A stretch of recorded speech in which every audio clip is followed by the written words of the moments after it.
वर्ष 2020 में रमेश की मासिक आय 18,600 थी।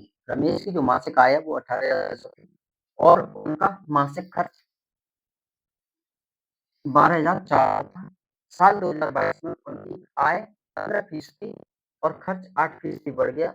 उसकी बचत में कितने प्रतिशत की वृद्धि हुई? हमें ये बताना है उसकी बचत में कितने प्रतिशत की वृद्धि हुई है। तो हम इसको जो ये इनकम है यानी एक्सपेंडिचर प्लस खर्चा, एक्सपेंडिचर खर्चा वो सेविंग, ये खर्चा और सेविंग। तो इनकम हमें दी हुई है तो ये हमारा 62 से कटा 62 की 186 ये हमारी इनकम है और 62 दूनी 124 ये खर्चा है। तो अगर इनकम 3 है और खर्चा 2 रुपया है तो 1 रुपया सेविंग कर रहा है, 1 रुपया सेविंग कर रहा है।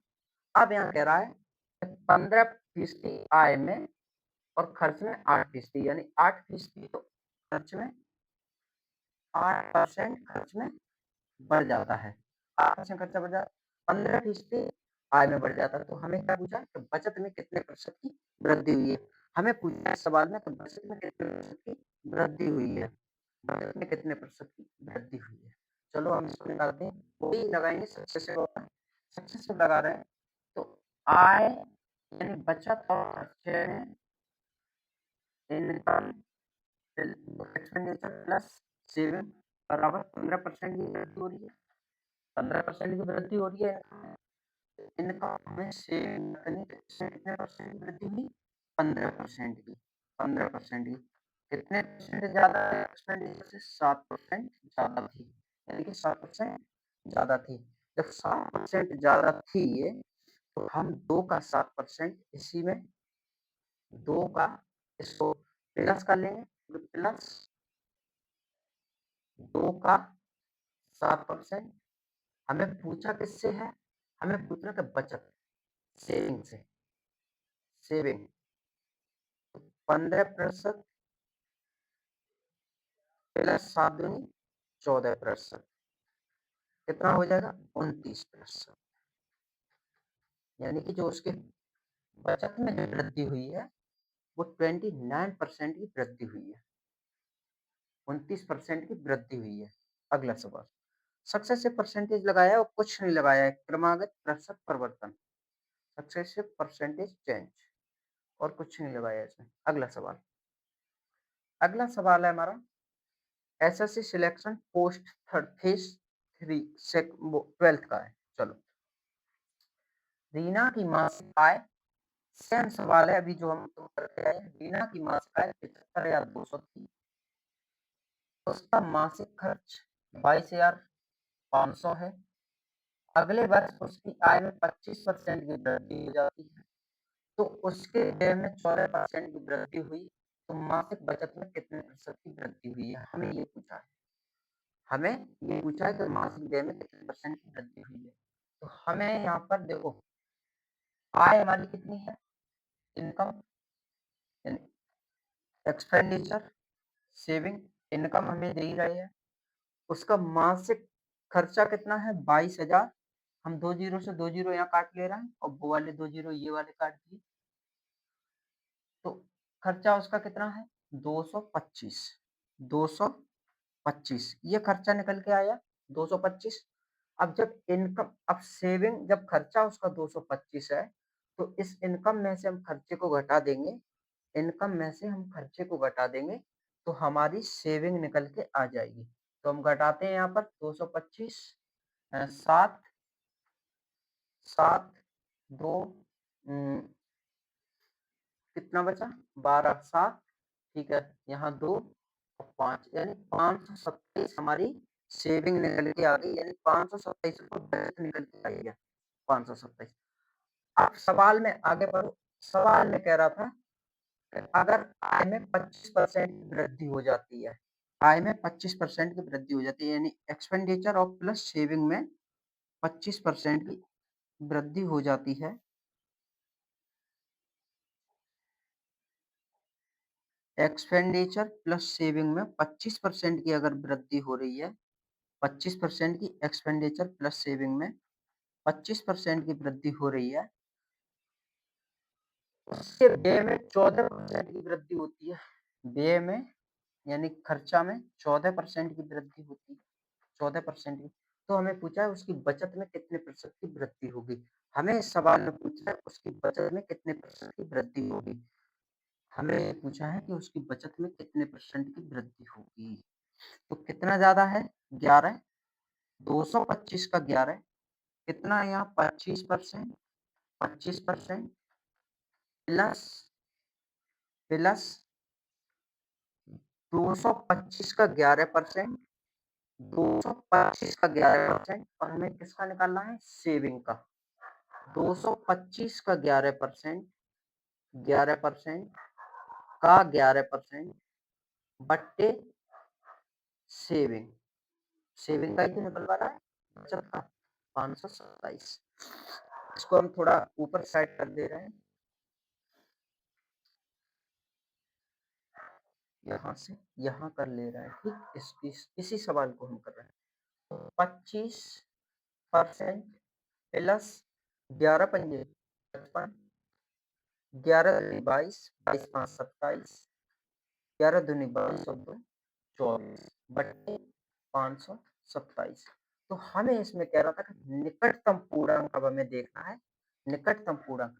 तो ये 527 से और 2475 ये कट रहे हैं, 527 से 2475 हमारे कट रहे हैं, तो इनको सबसे पहले तो हम काटते हैं और काटना क्या है देखो हमें यहाँ पर इसमें देखना है देखो कितने गुना ज़्यादा है, यानी 5 का अगर हम 4 गुना हम ज़्यादा कर रहे हैं, तो कितना जाएगा 5 का 4 गुना लगभग इसको हम 500 मान लेते हैं यहाँ पर।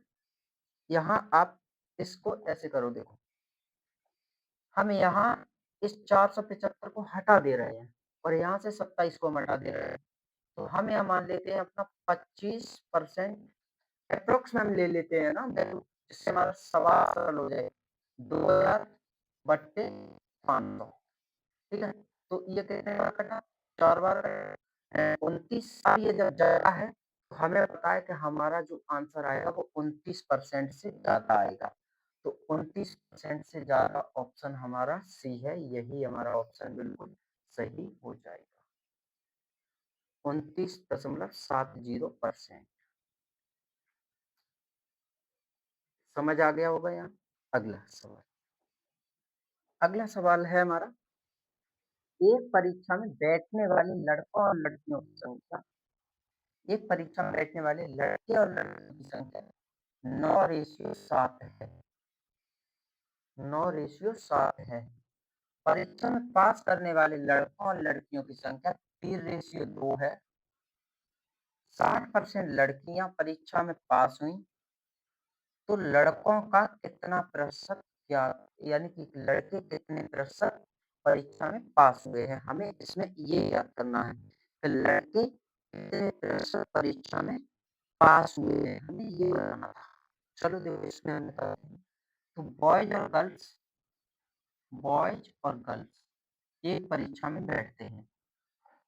अगर 9 लड़के हैं तो 7 लड़कियां हैं, 9 लड़के हैं 7 लड़कियां हैं। यहाँ अब सवाल में कह रहे हैं कि लड़कों और लड़कियों की संख्या, जो पास होने वाले लड़के और लड़कियों की संख्या है वो 3:2 है। तो पास होने वाले लड़के और लड़कियों की संख्या है वो हमारी 3:2 है। पास होने वाले लड़के और लड़कियों की संख्या 3। इसको हम थोड़ा इधर साइड हम कर लेते हैं, यहाँ से इसको हम यहाँ से मिटा के पूरे सवाल को इसको थोड़ा उधर करें, यहाँ से हम इसको सवाल को, तो ये मक्खी बहुत परेशान करती है। चलो, बॉयज और गर्ल्स का जो रेशियो है वो अगर 9 लड़के हैं तो 7 लड़कियां हैं, 9 लड़के हैं तो 7 लड़कियां हैं, 9 लड़के हैं तो 7 लड़कियां हैं। यहाँ पर कह रहे हैं कि 60% लड़कियां परीक्षा में उत्तीर्ण हुई हैं, 60% लड़कियां परीक्षा में पास हुई है। हमें पूछ रहे हैं कि लड़कों का कितना प्रतिशत, लड़के कितने प्रतिशत पास हुए। हमें इस सवाल में ये पूछा है कि लड़के कितने प्रतिशत पास हुए हैं। तो पास हुए हैं लड़के कितने प्रतिशत पास हुए हैं? पास होने का जो रेशियो हमें इसमें दिया हुआ है, पास होने का जो रेशियो है वो है 3:2, 3:2 ये पास होने का रेशियो है। तो लड़कों का हमें परसेंटेज ज्ञात करना है, लड़कों का हमें परसेंटेज ज्ञात करना है, तो इसको हम ज्ञात करते हैं लड़कों का परसेंटेज। तो 7 का 60% कितना हो गया? 7 छीं 42 यानी कि 4.2%, 4.2%, 7 का 60% हमारा निकल के आया। तो ये जब लड़कियों की संख्या ये कितने गुना है? 2.1 गुना है, 2.1 गुना है। तो हमें लड़कों की भी संख्या कितने गुना लेके जानी होगी। तो ये कितने गुना जाएगा? अगर हम इसको 2.1 गुना से अगर हम गुणा करते हैं तो 21 दिया, 63 6.3, तो 6.3 किसका निकलेगा? 6.963 यानी 70%। जो पास होने वाले लड़के हैं वो 70% लड़के परीक्षा में पास हुए हैं। और हमें से इस सवाल में यही पूछ रहे थे कि कितने परसेंट लड़के पास हुए हैं। तो टोटल कितने परसेंट लड़के पास हुए हैं इस परीक्षा में? 70%। 70% हमसे भाई से यही पूछा था इस सवाल में। 70% लड़के पास हुए हैं। अगला सवाल, अगला सवाल ये भी देखो हमारा आसान है, इसको भी करना। या भी हम ज्यादातर इनमें सक्सेस परसेंटेज ही लगा के चल रहे हैं।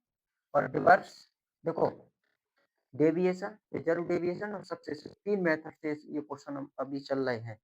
अगला सवाल है हमारा, एक कक्षा में 60% छात्राएं लड़कियां हैं, एक कक्षा में 60% लड़कियां हैं। पूरा सवाल पढ़ेंगे। 60% लड़कियां हैं और बाकी लड़के हैं, बाकी के लड़के हैं। लड़कों की तुलना में 30 लड़कियां अधिक हैं, लड़कों की तुलना में 30 लड़कियां अधिक हैं। यदि 30 लड़कों सहित 68% छात्र हैं, एक परीक्षा पास करते हैं तो उत्तीर्ण नहीं होने वाली लड़कियों का प्रतिशत क्या होगा? हमें ये पूछा है कि the percentage of the girls who do not pass it, हमें डू नॉट पास इट यानी कितनी लड़कियों ने परीक्षा पास नहीं की है, हमें ये इस सवाल में पूछ रहे हैं। तो देखो इसमें हम लगाते हैं अपना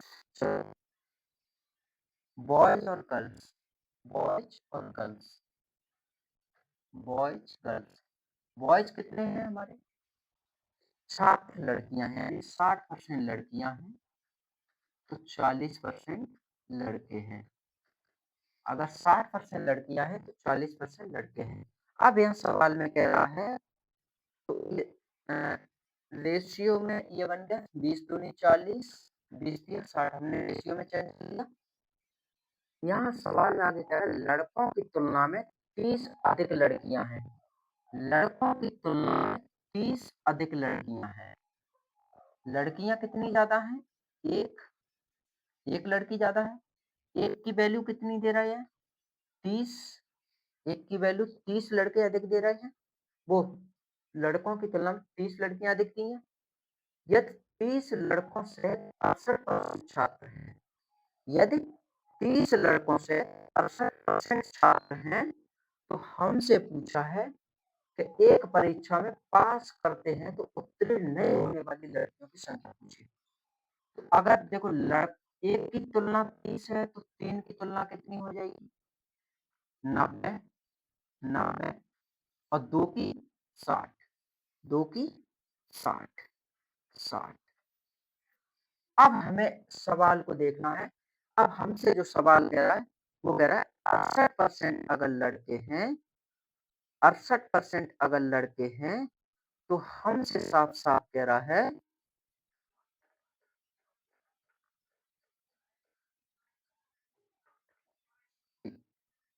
लड़कियों की उत्तीर्ण नहीं होने वाली लड़कियों का प्रतिशत हमें ज्ञात करना है। चलो देखो टोटल छात्र कितने हैं? टोटल छात्र 150 हैं, 150, 150 का 68% निकालो। टोटल छात्र हमने निकाल लिए, टोटल स्टूडेंट 150 और 150 का जब हम अपना 68% सबसे पहले हम अपना निकालते हैं, 150 का 68%, 150 का 68%, 68%। काटो आप 2 से, 2 तिया 6, 2 चौका 8 और कट रहा, ये 4 से ही कट रहा था, 4 से काट दो आप लोग, 2 से नहीं काट के 4 से काटो। चलो 4 से काटते हैं, 4 एकम 4, 4 सत्ते 28 और 4 से ये 25 बार, 25 छिक्के 150 यानी कि 17 छिक्के 102, 102, 102 ये पास होने वाले टोटल स्टूडेंट हैं। 102 पास होने वाले टोटल स्टूडेंट हैं। हमें पूछा क्या है? हमें इसमें से पूछ रहे हैं कि कितने परसेंट लड़कियां पास नहीं हुई हैं। कितने परसेंट लड़कियां पास नहीं, एक की तुलना कितने की? 30। इस 30 को 102 में से माइनस करेंगे, 72 आएगा, 72 और इस 72 को हम इस 90 में से घटा देंगे तो कितना? 18, 18, 18 हमें लड़कियों निकालनी थी। 1, 5 हर एक में 1.5 20%। जो कक्षा में जो लड़कियों जो फेल हुई हैं, जो लड़कियां फेल हुई हैं, वो 20% लड़कियां इस क्लास में कक्षा में फेल हुई हैं। अगला सवाल आ गया होगा समझ? कुछ नहीं किया है, बस थोड़ी कैल इसमें सवाल में थोड़ा घुमाने वाला पॉइंट था, ज्यादा कुछ नहीं। अगला क्वेश्चन, अगला क्वेश्चन एसएससी सीजीएल।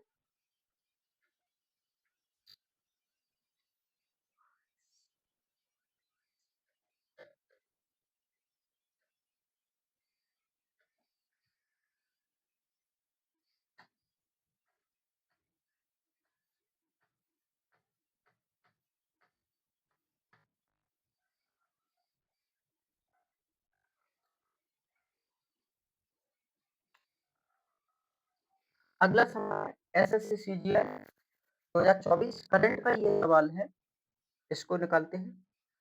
इसमें कह रहा है एक निर्वाचन क्षेत्र में कुल मतदाताओं में से 45% पुरुष हैं।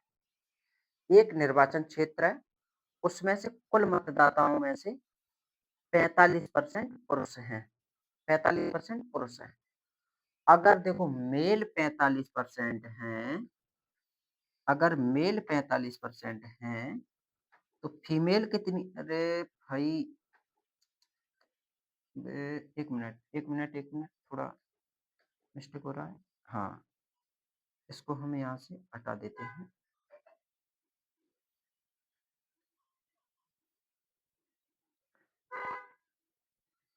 एक मिनट रुको आप लोग।